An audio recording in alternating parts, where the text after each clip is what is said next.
Hello everyone, welcome to Ansarkari. Today we discuss 15 February newspaper. विकसित भारत का संकल्प। इसमें देखा जाए कि किस तरह से किसान समृद्धि निधि के माध्यम से एनुअली 6,000 रुपए फार्मर्स को दिए जाते हैं पीएम किसान योजना के तहत, जिसमें 11.8 करोड़ बेनिफिशरीज अब तक पहुंचाई जा चुकी है, जिसमें 2,18,000 करोड़ रुपए किसानों को दिए गए। तो हम डाटा के तौर पर याद रख सकते हैं कि 11.8 करोड़ फार्मर्स तक अब तक पीएम समृद्धि या किसान निधि के माध्यम से बेनिफिट पहुंचाया जा चुका है। आदिवासी को उल्टा लटकाकर पीटा, तो आर्टिकल 17 अस्पष्टता को प्रोहिबिटेट करता है। उसके अलावा आर्टिकल 14 समानता का अधिकार देता है। जब SC/ST एक्ट की बात करते हैं तो उनके अंदर उनके अधिकारों की बात की जाती है। उसके अलावा इस तरह के अपराध या इस तरह की चीजें सोसाइटी में नहीं हो सकती। आप में से किसी को कुछ ऐड करना है इसमें? मानसी, सचिन, आचल। नहीं, जब हम यहाँ बात करते हैं इंक्लूसिव सोसाइटल डेवलपमेंट की और atrocities against the tribal community, तो उसी चीज के दोनों कॉन्ट्रडिक्शन है।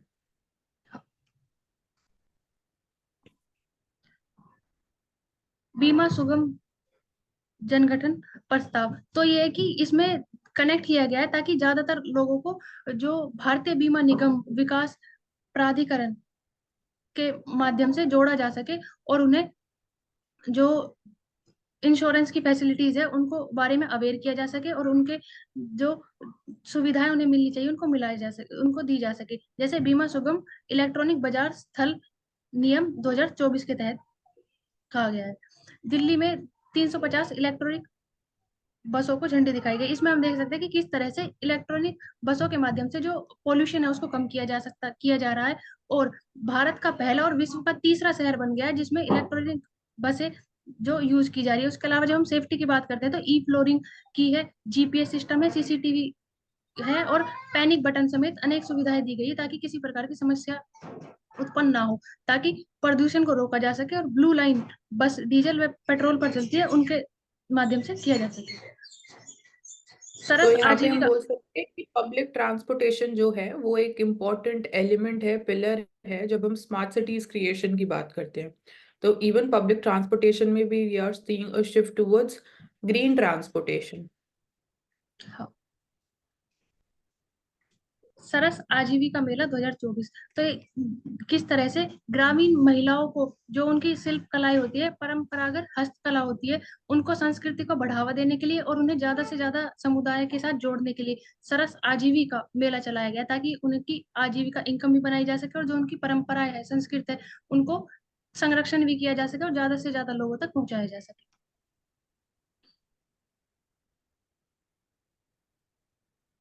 सो Mansi. Here we are seeing, पहले अगर हम मैप देखते हैं, सो लोहित वैली और तवांग रीजन इंपॉर्टेंट है, दोनों अरुणाचल प्रदेश स्टेट में लोकेटेड है। So Arunachal Pradesh it shares borders, land border with China and Bhutan and also Myanmar. इसके अलावा यहाँ पे देखने को मिल रहा है कि China moves its nationals into its vacant defence villages या जो बॉर्डर एरियाज है closer towards the border region, वहां पे इट इज सीन कि the people they are starting to move towards that region. तो ये अभी क्लियर नहीं है कि whether they are the resident जो है वो सिविलियन है या मिलिट्री है। एंड यहाँ जो एक की वर्ड यूज किया गया है चाइना का जो model, that is the Xiaokang border defence villages. तो नॉर्थ ईस्ट इंडिया में मूवमेंट देखी गई है। तो कल हमने इन डिटेल ये चीज डिस्कस भी करी थी विद सर की what counter steps India is taking as far as the border security is concerned. So we are focusing upon infrastructure creation. We are trying to make border areas more accessible. We are having the Vibrant Villages program so as to develop those villages, even वहाँ पे भी self sufficiency develop करना या village tourism develop करना, so that even जो stress या reverse migration होता है towards urban areas, that is also not happening. And even residents, they play an important role as far as border security is concerned. So China has been constructing around 628 well-off villages along with India's borders with the Tibet Autonomous Region. Even Ladakh area में भी this has been witnessed. And एक keyword एक और है dual use infrastructure for both civil और military purpose, like civilian भी वहां inhabit करेंगे एंड उसको मिलिट्री पर्पस के लिए भी यूज किया जा सकता है, तो इसलिए डुअल यूज इंफ्रास्ट्रक्चर. तो इवन वी कैन से कि somewhere India is also following on this, on these grounds only, dual use infrastructure. जो विलेजेस हैं वहाँ पे सिविलियन पर्पसेस, जो सिविलियंस ऑलरेडी रहते हैं, उनके इंटरेस्ट को और कैसे हम इन्हांस कर सकते हैं उस पर फोकस किया जा रहा है. और मिलिट्री के लिए जैसे डिफेंस इक्विपमेंट्स की भी हम बात करते हैं, light combat helicopter. So indigenous developments we are see on these fronts which can help us in the high altitude regions. हाँ, यहाँ पर हम तिब्बत पुलिस की बात करते हैं, जो उनकी बात की जा सकती है। और उसके अलावा जो फर्स्ट विलेज है, उन्हें एज ए टूरिस्ट विलेज की तरह भी प्रमोट किया जा रहा है, ताकि वहाँ पर जो कनेक्टिविटी है उसको बढ़ाया जा सके। जो फर्स्ट विलेज चाइना के बॉर्डर के आसपास प्रिपेयर किए जा रहे Yes. Then, when we talk about the state of Uttar Pradesh, so we are seeing overall development जो हो रही है, it is around connectivity. तो connectivity तो capital expenditure in terms of infrastructure creation, like we are seeing expressways, Ganga Expressway, it would be operational by this year's end. Lucknow Kanpur expressways, Agra Gwalior greenfield expressway. तो expressways की वजह से we can say कि it is a foundation for even further development of propulsion for the infrastructure or the industrial growth also in future. Like defense corridors बन सकते हैं along these expressways, या जो freight corridors की भी हम बात करते हैं. So even this is going to help in reduction of the logistics cost also, as far as the trade which is happening through the land route. Then inland waterways is the second mode of transportation which is being developed. So Ganga विलास की हमने बात करी थी, which is around promoting the cruise tourism. तो cruise services inland waterways उसको enhance करेगा, like Lake Queen Cruise. It is operational in Gorakhpur's Ramgarh Tal Lake. तो this is important fact भी है इसमें. And river cruise along Ganga River are also available, offering scenic voyages from Varanasi to Haldia.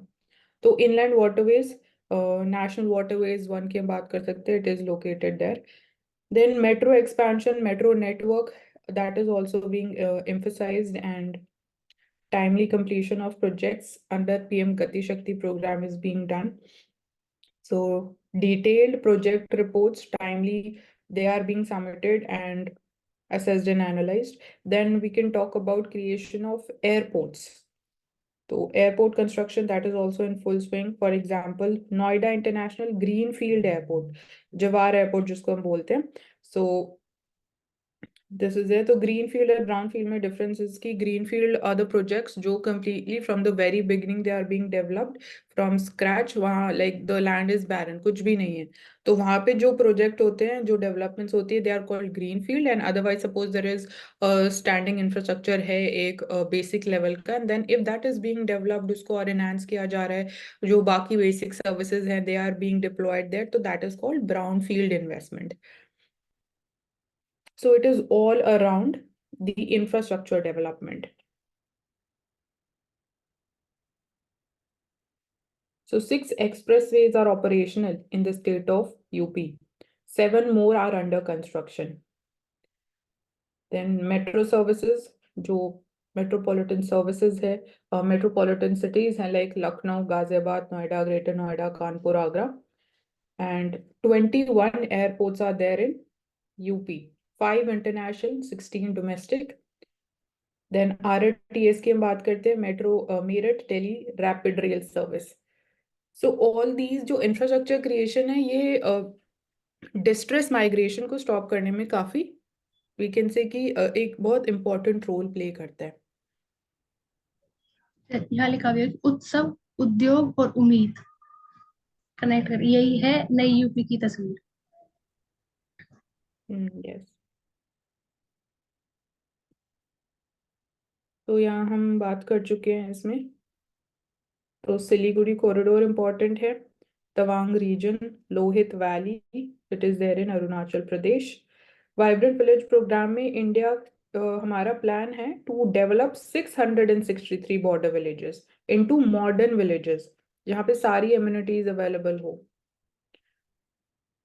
तो these are located in UT of Ladakh, state Himachal Pradesh, Uttarakhand, Sikkim and Arunachal Pradesh. तो ये सारी states और UT है जो चाइना के साथ लैंड बॉर्डर शेयर करती है। And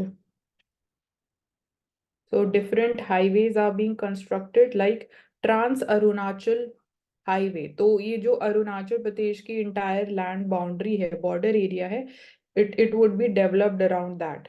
तो फ्रंटियर हाईवे भी जिसको हम बोल रहे हैं, and then east west industrial corridor highway.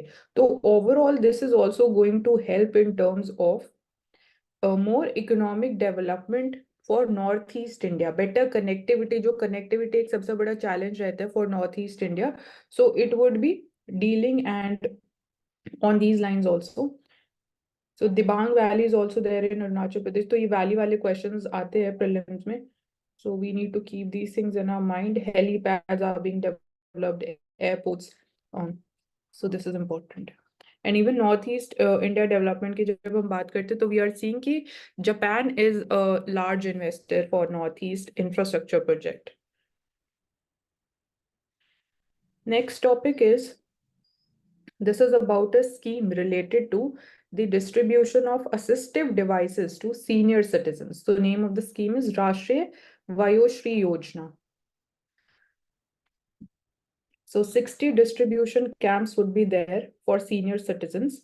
So aids or assisted living devices जो उनको help करेंगे, like suppose if a person is having hearing disabilities, so उनके लिए जो device चाहिए that would be provided them. And then apart from this, senior citizens of below poverty line category जो है और जिनकी या तो monthly income is not more than 15,000, तो they would be the beneficiaries under the scheme. तो दो हम बोल सकते हैं conditions, senior citizen below poverty line या फिर आपकी monthly income is not more than 15,000।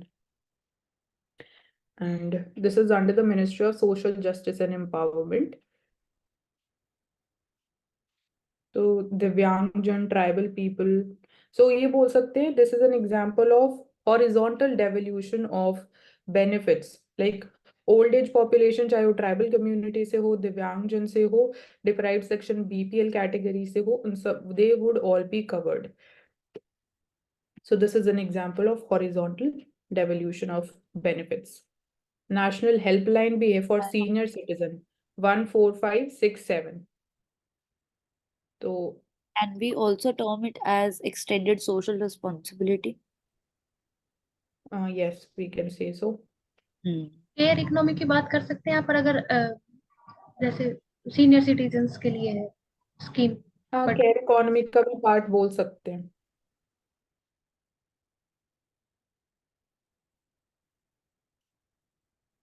So when we're talking about the border security along India-Pakistan border, so Pakistan Rangers, they violate the ceasefire and BSF gives befitting reply. So firstly, we should know कि BSF it is deployed along the India-Bangladesh border and India-Pakistan border security force. So of late हमने जो बात करी latest reforms या amendments जो किए गए हैं for border security, one is at the technological front, anti-drone system for example. Secondly, we saw कि BSF का जो ambit था of जो land area में they can ensure proper security, that was also widened across the states of Punjab and Rajasthan, and Gujarat में it was already at that particular level. So this is an example कि what India is doing counter to that.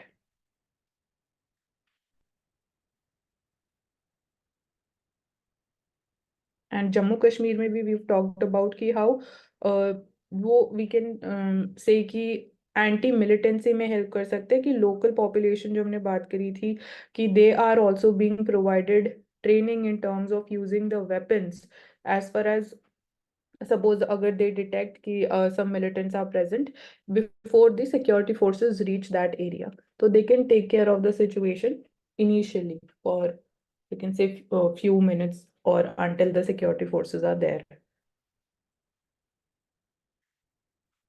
So 2021 ceasefire agreement was there.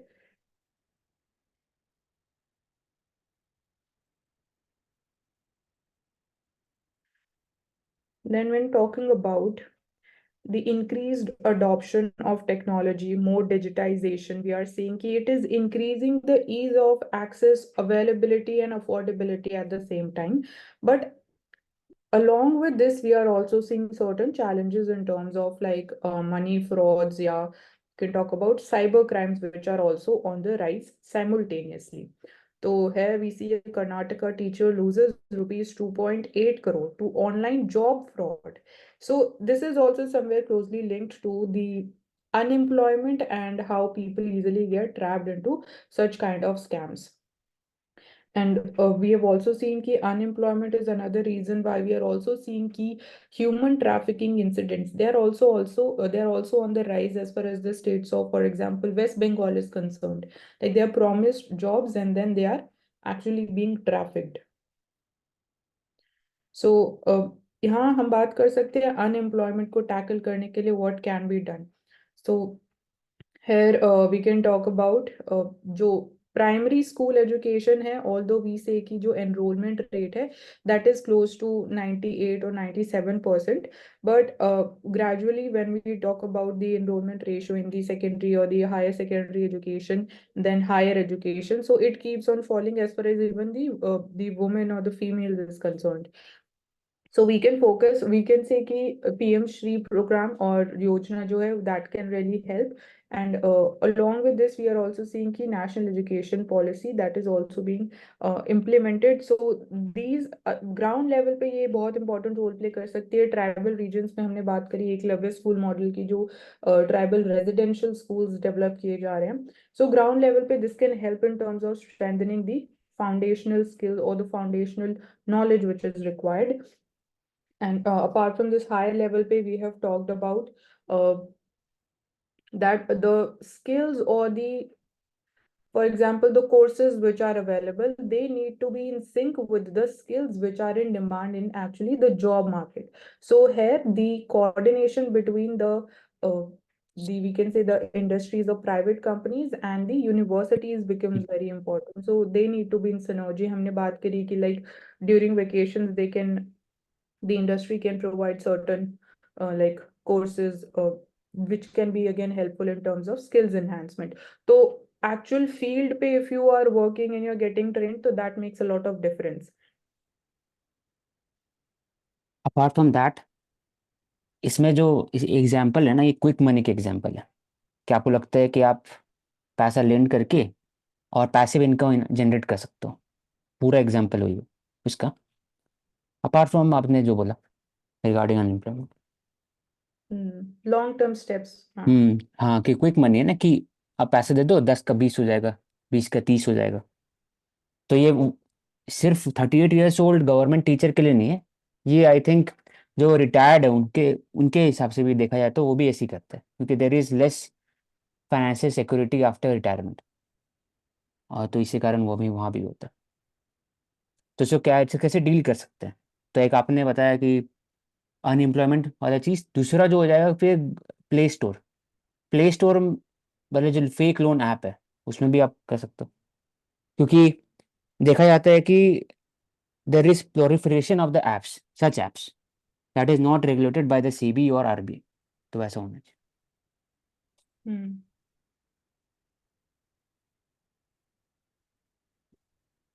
And when we're talking about the maritime security, so geopolitical scenario is one of the, we can say, challenges and which is leading to certain maritime threats. So this is going to be the focus this year, as per our Vice Admiral Sopti sir. So here we're talking about क्या challenges हो सकते हैं अगर हम maritime threats की बात करते हैं. तो the biggest one that we are seeing right now is the piracy. So piracy in it is more prominent in the areas around the Horn of Africa, the Persian Gulf. So in that region, Arabian Sea. And apart from this, when we talk about other challenges, so we are seeing the growing presence of China in the Indian Ocean region. When we're seeing ki its research vessels, they are being parked or stationed in, for example, Maldives or Sri Lanka.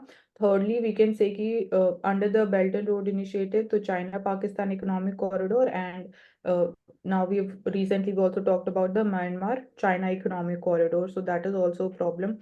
और maritime security के लिए और अगर threat बात करते हैं तो natural reasons जो नेचुरल कॉजेज में we can talk about the disaster management. So we are seeing की the frequency of even the tropical cyclones, it is also increasing in the Arabian Sea region also.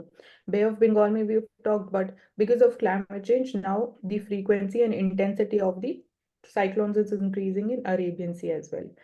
And इसके अलावा और threats because of piracy can be the risk or the safety to the sea trade which is happening. So it can impact even the income.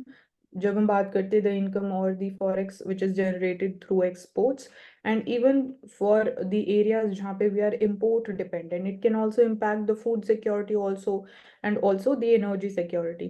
So the current account deficit can expand further. तो ये कुछ threats है which are linked to maritime threats, maritime security. And also we can talk about the risk of or the possibility of even terrorists moving via the sea route. So recently we also saw कि हमने देखा था कुछ दिन पहले, I think मैं exactly country का नाम तो recall नहीं कर पा रही, but few people they were arrested on these lines only कि sea route से they were trying to intrude. वो तो हर जैसे बार हम होता है, जैसे गुजरात की जो कोस्ट है ना, सर क्रीक, हम्म, सर क्रीक वहां हाँ पर हमेशा मिलते हैं बीएसएफ को, 2-3 लोग जो फांद के आते हैं, और मोटर बोट रहते हैं पाकिस्तान. हाँ. तो इसमें अगर इम्पोर्टेंट चीज लिखा हुआ है जो मल्टीनेशनल एक्सरसाइज मिलान, 51 कंट्रीज है, 51 countries, talking about, they are talking about a missile drone attacks, we have discuss anti piracy operation Arabian सी.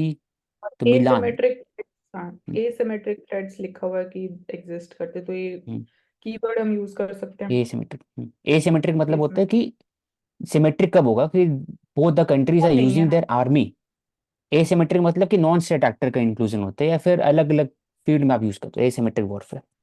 जब वो फिजिकल वॉरफेयर कर रहे हो तो आप साइबर यूज कर रहे हो, आप साइकोलॉजिकल यूज कर रहे हो, तो डिफरेंट एसिमेट्री हो गया. तो ठीक. यस. और बस ये थे different types of Milan exercise, 51 countries.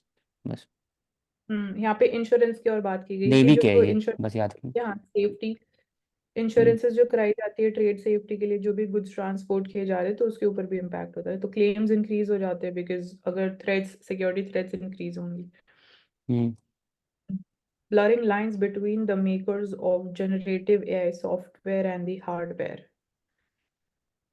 So next. यहाँ पे NVIDIA Corporation, the undisputed king of advanced chips that are now driving artificial intelligence applications. So they have released a new tool that lets the owners of its latest series graphic cards run an AI-powered chatbot offline on a Windows PC. So इसका name is Chat with RTX. तो customers को allow करते हैं. It is an example of generative AI. तो you can customize a generative AI model on the lines of OpenAI ChatGPT. तो और Google बार जिसको हम बोलते, तो यहाँ कहाँ यूज कर जैसे कि सकते हैं इसको? तो इसमें एक चैट चीज है कि है ऑफलाइन. ऑफलाइन मतलब कहाँ यूज कर सकते हैं अगर? इमरजेंसी सर्विसेज में यूज कर सकते हैं. हाँ, एक वो हो गया. और दूसरा एक और है कि फॉर एग्जाम्पल कोई बुक पढ़ना है आपको, तो बुक पढ़ने का आदत नहीं, 550 पेजेस है, तो ऑफलाइन चैट जो आप अपलोड करिए पीडीएफ, तो उसको आप समरी बना के दे देगा, या फिर आपको हर एक की हाईलाइट कर दे सकते हैं. नोट्स आपको डाल दीजिए, आपको सर्च करना है अपना नोट्स, तो उसी में हो जाएगा पूरा का पूरा. तो वो इवन यहाँ इम्पोर्टेंट है. जो टिप्स के लिए लिखा हुआ है research tips, paper, research paper डाल दीजिए उसमें, फिर आपको इस कीवर्ड सर्च करना है, सब मिल जाएगा, क्या हाईलाइट कर रहा है, क्या बोलना चाह रहा है, हर चीज. इवन बोल. जो ये चिप्स का डेवलपमेंट हो रहा है, तो वी आर सीइंग कि गेमिंग इंडस्ट्रीज के लिए भी बहुत इंपॉर्टेंट है. तो देखा कि जो एडवांस चिप्स है, जो जीपीयू जिनको बोलते हैं, graphics processing units, they are also an important unit as far as development of gaming applications is concerned. So even gaming industry की भी ग्रोथ कहीं ना कहीं इससे रिलेटेड है. और हम्म. लार्ज लैंग्वेज मॉडल्स, हम जो कीवर्ड्स यूज करते हैं, एलएलएम. ठीक है. देन जब हम इंडस्ट्रियल डिजास्टर्स की बात करते हैं तो वी सॉ कि वेदांता प्लांट जो टूटीगोर इन तमिलनाडु में लोकेटेड है, copper smelting plant. You can see कि यहाँ था पिक्चर में भी which was close down copper. Because of the protest. 2018 में, उसके पहले। because it was और shut हाँ down for a long time period, और जब after when it was like believed कि operations restart किए जाएंगे, तो there was this disaster. So Supreme Court moods कि क्या अब इसको फिर से reopen किया जाना चाहिए, नहीं किया जाना चाहिए, because again it is also related to other things also. Copper smelting, I think this India में बहुत ही less number of copper smelting plants है, तो उस related like industrial development further जहाँ पे as an input use किया जाता है, उसके डेवलपमेंट के ऊपर भी इम्पैक्ट होगा। तो supreme court proposed forming non partisan committee. तो ये एक इंपॉर्टेंट कीवर्ड है जो हम एथिक्स में यूज कर सकते हैं। ऑब्जेक्टिवली इवैल्यूएट करना इन्वायरमेंटल कंसर्न्स क्या है, एंड देन सजेस्ट करना और क्या एडिशनल कंडीशंस हो सकती हैं।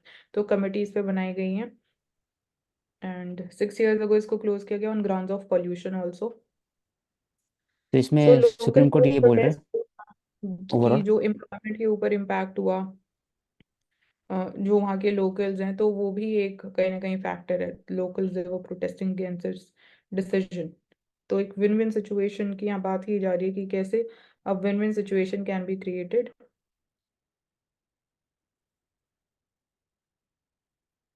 तो एक ऑप्शन यहाँ पे ये है, जैसे एथिक्स केस स्टडी में भी होता है, तो तमिलनाडु पोल्यूशन कंट्रोल बोर्ड उन्होंने सजेस्ट किया कि क्या वे फॉरवर्ड हो सकता है। तो according to them Vedanta wants plant को सेल कर दो and they can locate themselves at a different location.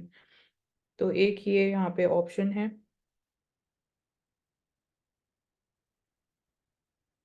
तो dumping of slag for one reason, this is industrial, जो देखा गया कि they were responsible for the pollution.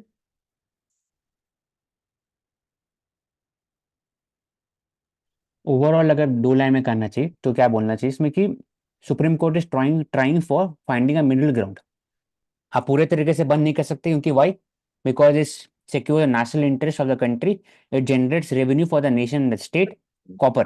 दूसरा कि ये भी नहीं बोल सकते कि you are dumping slag for one reason, that is why you are polluting the environment, वो भी नहीं हो सकता। तो मिडिल ग्राउंड होना चाहिए। मिडिल ग्राउंड कैसे करें, तो अलग लोकेशन में इसको कर सकते हैं, या फिर there has to be a strict environmental protocol और फाइन लग सकता है। तो ये 3-4 हो सकते हैं, या फिर ऐसा कुछ टेक्नोलॉजी यूज कर सकते हैं जिससे जो वेस्ट मटेरियल है इट कैन बी बायो रेमिडिएटेड, या फिर उसको रीप्रोसेस इट कैन बी करके उसको रिड्यूस्ड टू द करके लेस हार्मफुल मटेरियल। ये तो यस। 3 चीज। जो ग्रीन क्रेडिट्स की हम बात करते हैं, कार्बन क्रेडिट्स की भी बात करते हैं, तो इवन उस चीज को भी यूज कर सकते हैं, बट अगेन स्टिल वो इंडिया में अभी नेसेंट स्टेजेस ऑफ डेवलपमेंट पे है, तो उसको डायरेक्टली अप्लाई करना तो अभी in the beginning it wouldn't be possible. But हाँ, यही है जो औशक आपने बोला कि ऐसी सिचुएशन के लिए what options can be there.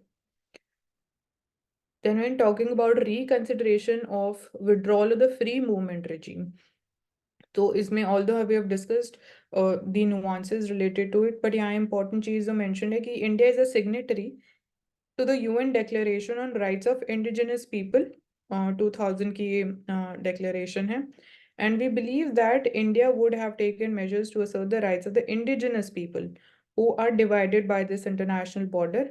तो Article 36 states this. So NGO is also involved in this. So NGO Coordination Committee, they are against this decision of withdrawal of the free movement regime. So government has decided to scrap this completely. सो वहाँ के जो indigenous communities है वो उनका मानना है कि जो हमारे कल्चरल लिंकेजेस हैं we will lose on that. तो हमारे जो एथनिक और cultural linkages between the people belonging to the Zo ethnic groups जो दोनों बॉर्डर साइड पे रिजाइड करते हैं, तो दैट इज द इशू। अब इसको हम कैसे will ensure and balance between the rights और the interest of the indigenous people and the tribes and also maintain the security in the region. So ये दो यहाँ पे हम बोल सकते हैं कि डिलेमा है। Then next topic is talking about कि कैसे साइंस को रियल लाइफ में हम अप्लाई कर सकते हैं। तो फार्मर्स प्रोटेस्ट में हम यहाँ देख रहे हैं कि tear gas shells have been fired and we use drones to drop that. तो टूथपेस्ट और Multani mitti how they are using it, तो ये application of science in real life की हम बात कर रहे हैं। तो यहाँ पे some farmers they were seen applying a thick layer of toothpaste while others they took a mix of मुल्तानी मिट्टी। तो उन्होंने वो उसका एक पैक बना के दे put it on their applied it on their skin and water also to ease the burning sensation जो tear gas cause करती है. तो tear gas is irritating to skin and eyes, causing unbearable burning sensation. तो toothpaste और मुल्तानी मिट्टी की cooling sensation, cooling effect होता है, तो that's how they're protecting their skin. तो एक ये सिंपल सा आइडिया है. So we can see कि टीयर गैस जो है उसमें एक्चुअली कौन सी गैस है, what is the actual scientific name of that tear gas. एक बार करुणा बता दो. इसमें कंपाउंड होता है, ओसी करके बोलते हैं हम इसको, पेपर स्प्रे, और फिर ब्रोमो एसीटोन, बेंजाइल ब्रोमाइड, ऐसे करके कंपाउंड्स होते हैं. इसका मतलब कि ये कोई स्पेसिफिक कंपाउंड नहीं है इसका, और भी कंपाउंड हो सकता है इसमें. हाँ, मतलब इसमें एग्जैक्ट यूज नेम होते टीयर गैस का इस जो सिंबल है CnCl, तो मतलब Cyanogen chloride is the name of this tear gas. तो एक कलरलेस गैस होती है, हाईली टॉक्सिक लिक्विफाइड गैस. अच्छा ये तो दूसरी आई थिंक लिक्विफाइड लिखा, highly toxic liquefied gas that is soluble in water, organic solvents, very irritating smell, and it is denser than air. So I think this can be there. तो chloride compounds और cyanogen. तो ये paper spray में भी हाँ ठीक है जो. एंड सबसे पहले टीयर गैस का यूज हमने वर्ल्ड वॉर 1 में किया था, तो वहां से स्टार्ट हुआ है. फ्रेंच वॉरफेयर के समय में. So living fossils की अगर हम बात करते हैं and their protection conservation. So in this picture we can see the horseshoe crabs. So they have remained unchanged for over 450 million years. So इसलिए उनको living fossils बोला जा रहा है. Living मतलब कि they are not dead, but मतलब we can use them actually fossils, जो भी scientific experiments हमें करने हैं या फिर कार्बन डेटिंग की हम बात करते हैं. इसमें बस तो इम्पोर्टेंट ये है कि हॉर्सशू क्रैब बहुत इंपॉर्टेंट है. क्यों? ब्लू कलर उनका ब्लड होता है, एंड ब्लड इट इज होता है. Used by the pharmaceutical companies for, एक सेकेंड, हाँ, to contain clotting agent. It helps to test drugs and medical devices for bacterial endotoxin. तो blue drug, blue coloured blood होता है, horseshoe को harvest किया जाता है. इवन ऑस्ट्रेलिया में भी देखा जाता है इसका प्रॉपरली, बहुत ज्यादा वहां पे भी फेमस है. तो these are closely related to spiders and scorpions. Horseshoe crabs are among the oldest living creatures on the earth, with the fossils of their ancestors dating back some जैसे लिखा हुआ है 450. कि 1 million horseshoe crab they are harvested for the blue colored blood clotting agent. 1 million. तो इसको कम करना चाहिए. There is talk about conservation of such horseshoe crab. नीचे करो. So dating the biomedical industry is important. So they can like extract only a portion of जो उनका blood है, and then they need to ensure कि they are being released alive in the area जहाँ से उनको collect किया गया. So 10 to 15% of the harvested animals they die during this process. So again, mass die-offs are being observed. So it is again कि we capitalism, ethical capitalism की हम बात कर सकते हैं, ethical and compassionate capitalism.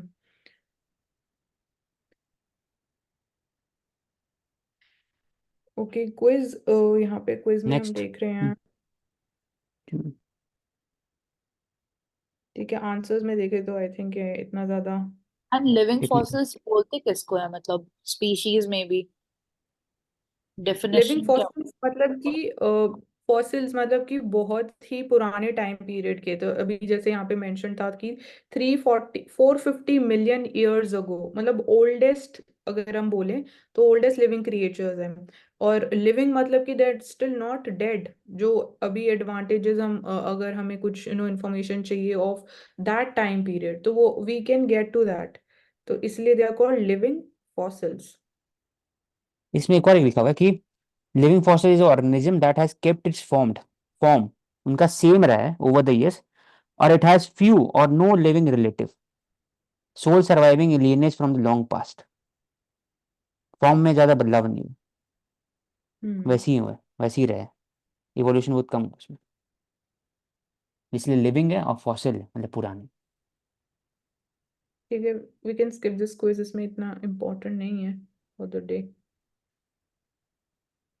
So here we're talking about the importance of Indian knowledge system या Ayurveda, जैसे we have a dedicated ministry also, the Ayush ministry.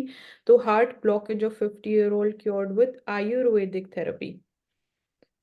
So if we can talk about the person was provided Virochana, which is one of the Panchkarma therapies, और oral medicines भी उन्होंने ली. तो that's how he was diagnosed with 95% blockage in the left anterior descending artery. 95% बहुत ज़्यादा होता है। And suffered a heart attack in 2022. Now he has been completely cured after receiving the treatment for nearly 4 months only. All India Institute of angioplasty Ayurveda. Use होता है, angioplasty मतलब कि bypass surgery, इसी को बोलते हैं, जो प्राइम मिनिस्टर मनमोहन सिंह जी का हुआ था। और स्टेंटिंग मतलब कि अब स्टेंट लगा तो, हाँ, हाँ मतलब काट करके उस पर स्टेंट्स वो डिपॉजिट, आर्टरी हाँ। जो ब्लॉक्ड हाँ, आर्टरी होती है वहां ब्लॉक पे आता है। इंसर्ट हो जाता है। अभी तो ऐसी हम्म, टेक्नोलॉजी की वो खुद ही अंदर मेल्ट भी हो जाता है, उसको रिमूव करने की जरूरत नहीं पड़ती है। तो जो ब्लॉकेज है देन उसको रिमूव कर सकते हैं। ब्लॉकेज होती क्यों? क्योंकि फैट डिपॉजिट हो जाता है आर्टरी वॉल्स और के अंदर जेनेटिक, में। दो तो चीज़। जो हाँ ब्लड फ्लो है वो और कम हो जाता है, तो वो डिपॉजिट होता होता वो ब्लॉक ही हो जाती है आर्टरी। एंड इवन जो आयुर्वेदिक थेरेपी है वो एक्सपेंसिव भी नहीं है, तो that is also one of the benefits. तो कॉस्ट बेनिफिट बहुत ज्यादा फेवर में है। आयुर्वेदिक थेरेपी में बस एक प्रॉब्लम है कि ओवरऑल उसमें जो एम्पेरिकल एविडेंस है ना, मतलब होता है कि हाँ सही होता है, लेकिन एम्पेरिकल एविडेंस बहुत कम है एज कम्पेयर टू एलोपैथिक और बाकी मॉडर्न मेडिसिन में। कि ऐसे कुछ सर्वे कि इतने सारे लोग पर ट्रीटमेंट किया गया, इतने रिजल्ट आए हैं, इतने टाइम लाइन हुआ है, पूरा एकदम एग्जैक्ट।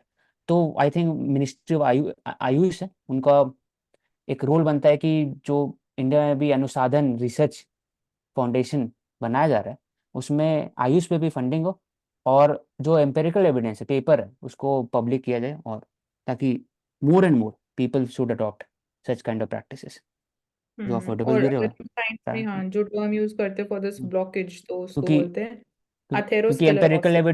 एम्पेरिकल एविडेंस है, वो बायस नहीं होता, चाहे वो हाँ, एलोपैथी से रिलेटेड हो चाहे आयुर्वेदिक से रिलेटेड हो। तो आयुर्वेदिक ट्रीटमेंट्स को रेगुलेट किया जाता है इंडिया में? हम्म, मिनिस्ट्री ऑफ हाँ आयुष इतने ही हाई करते हैं, से तो नहीं बोल हाई सकते हाँ। स्टैंडर्ड। लेकिन वैसे नहीं है, ऐसे एमसीआई करते हैं, मतलब medical council of India, India भी है हाँ, एक ऑल्टरनेटिव मेडिसिन से रिलेटेड है, एक से हम्म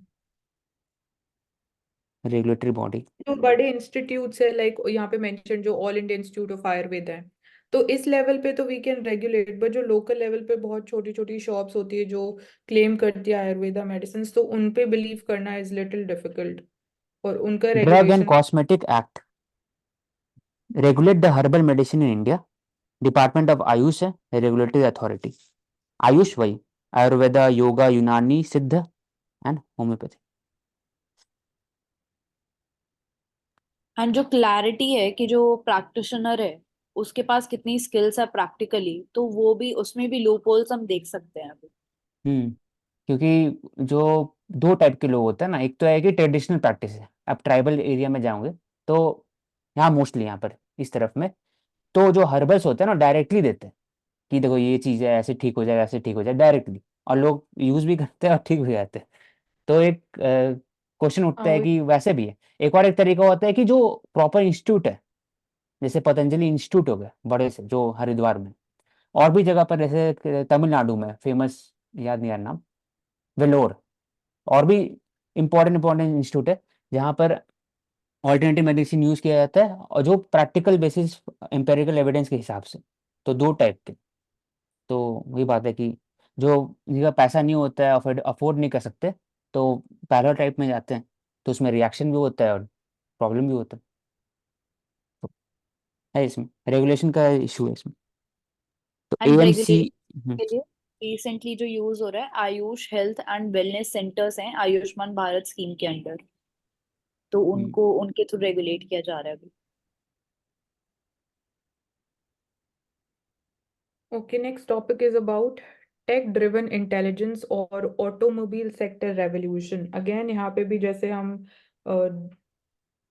बात करते हैं दी, जैसे Tesla cars are there which is driverless cars, without driver the car can be driven through this technology only. तो यहाँ पे सेफ्टी का एक क्वेश्चन उठता है, and so the car gets connected to the internet grid। तो क्या हम बोल सकते हैं even that becomes vulnerable to the cyber threats। So that is hmm the thing how we